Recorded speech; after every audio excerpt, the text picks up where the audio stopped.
So it's day 3 at Ironbound Outfitters, and today is Sunday, so as I told you yesterday there's no hunting in Newfoundland on Sunday, so we've been just kind of chilling out. And I spent the day kind of reflecting, going over the kit, going over what we've done so far, and trying to get a handle on where I've gone wrong, because for sure I haven't brought everything that I need. It's very unusual. Normally I'm pretty well prepared for international hunting trips, and it's not like we haven't had time to get ready for this one. One of the things that I think is very basic that I haven't brought with me that I'm feeling at the moment is kind of the creature comfort sort of stuff. Because of the weight on the plane, all the gear I'm bringing over, I'll have things like my pyjamas and my Crocs at home. Now I know that sounds kind of trivial, but when you're staying in a camp with 4 other hunters, one of which is a lady, then walking around in my underpants isn't, it's not all that attractive at the best of times, but for sure I don't think I'd make any friends here. So, and walking around in boots in the kitchen when everybody else is in there and they have slippers on is also something which would not make me too popular either. But I think it's the functional things that I'm missing a little bit. I didn't bring a rucksack, which is just completely crazy. A backpack with additional clothing, food, water is absolutely essential, something I normally have with me. My Markor backpacks, whether it be the Etaloo 45 litre, the Monteria 28 litre, or my favourite, which is the Savan 18 litre, they pretty much come with me everywhere I go. So not bringing one of those has been a bit of a problem. I've had to borrow one. If you're going anywhere we're going to be stalking for more than an hour, 2 hours, you have to take a backpack to take all your stuff with you. Just small things, particularly here, because of the type of terrain, because you're out all day, you must take some kind of water filtration system. You're just not going to be able to take the 2, 3, 4 litres of water that you're going to need to consume over the day. We've been drinking out the streams and the brooks. Here the water is pretty clear, but if you haven't got a strong constitution, your stomach's not up for it, then it's just not going to work for you. And Catadine make a filtration system. It's like a water bottle. Scoop up the water, screw on the top, and then you can drink fresh clean water through the carbon filter. So definitely bringing one of those with me next time.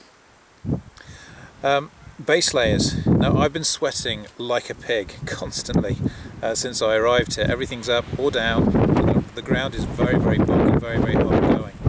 So definitely bring additional layers. The Apex base layers, I've got the merino wool base layers from Rivers West, are outstanding. I've had to do some laundry after the second day of being here, so I should have some clean kit for tomorrow. But ideally you want to take something that you can wear on the way up to the high point. Have a change of clothes. It doesn't matter if you need to get changed quickly, nobody up there is looking. Put some clean gear on, then settle down. You're not cold all day. Being wet means you're going to be cold at some point in time. The water's going to cool down, the sweat's going to cool down, it's going to touch your skin, it's going to drain heat. So you need to stay warm, you need to stay dry, you need to stay comfortable. I'm definitely only bringing one rifle next time. Now I've been desperately trying to get my AYA number 1 9.3x74 double rifle out for a play. But here the country's so open, it's so long, the distances you're shooting are so long that I've not really been confident to take it out. And my guide, he's like, no way, we're going to get within 100 yards of these moose, mainly because they're not responding to calls at the moment. As the season moves on and as they get more and more, how would you say, interested in responding to female moose calls, then obviously you should be able to get them in much closer, particularly for bow hunting or double rifle range. This time of the year, though, you can expect shots upwards of 250 yards. As it happens, my shot on the day before yesterday was only 120, 130 yards, I believe. So that would have been well within double rifle territory. But for now, I've been content to stick with my Blaser R8 Professional in 300 Win Mag, 1 shot, 1 kill, and this incredible Zeiss Dia range through 12x56. So if I had to take one rifle, it would either be this one here or my Sauer 202 Outback in 7x64. That one has the Zeiss 4-16x50 that I introduced to you in an earlier video. I'm going to have another couple of days playing with this Dia range just to see how I get on with it. It has got a 56mm objective lens, which is normally a little bit bigger than I'm used to. It is a little bit heavier, but I think that makes up for it because the Blaser rifle itself is so lightweight. I felt like I was shooting a 243 when I shot that 300 the other day when I shot the moose. So you know, it's a great rifle. It seems to be growing on me, but I think I'm only going to bring one next time. Lugging around 3 rifles, 3 lots of ammunition, 2 scopes and all the paraphernalia that goes with it, it's probably cost me some of the weight that I could have used on some of my how should we say, lifestyle type accessories, particularly my pyjamas, which I do miss. So tomorrow we're heading off to back to Ironbound, as it happens. The terrain around here is great for moose, but it hasn't been so great for caribou. We didn't see many yesterday, so we're going to head over to Ironbound where it's much more open. It is a caribou camp, that's what it's been famous for, and that's what it's yielded before in the past. The guys previously have seen groups of up to 9 or 10, very recently caribou, and a couple of good decent sized bulls. So we're going to walk over there tomorrow. It's about 4.5 kilometres away. It should take us most of the day to get there, but we should be able to spot along the way and see if there are any caribou, any small herds.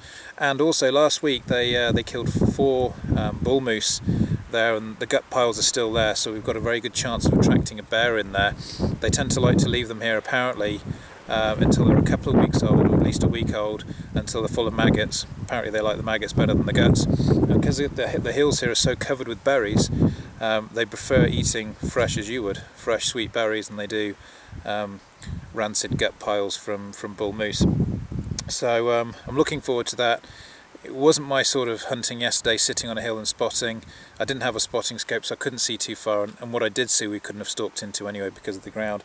So getting out there and walking up and trying to spot new areas along the way, make a way to a different camp is the sort of thing which kind of ticks my boxes. Whether I think that tomorrow, after I'm absolutely exhausted, I'll let you know, but I'm quite excited to do that. So what I'm going to do now, pack my bags ready for tomorrow, get everything in order.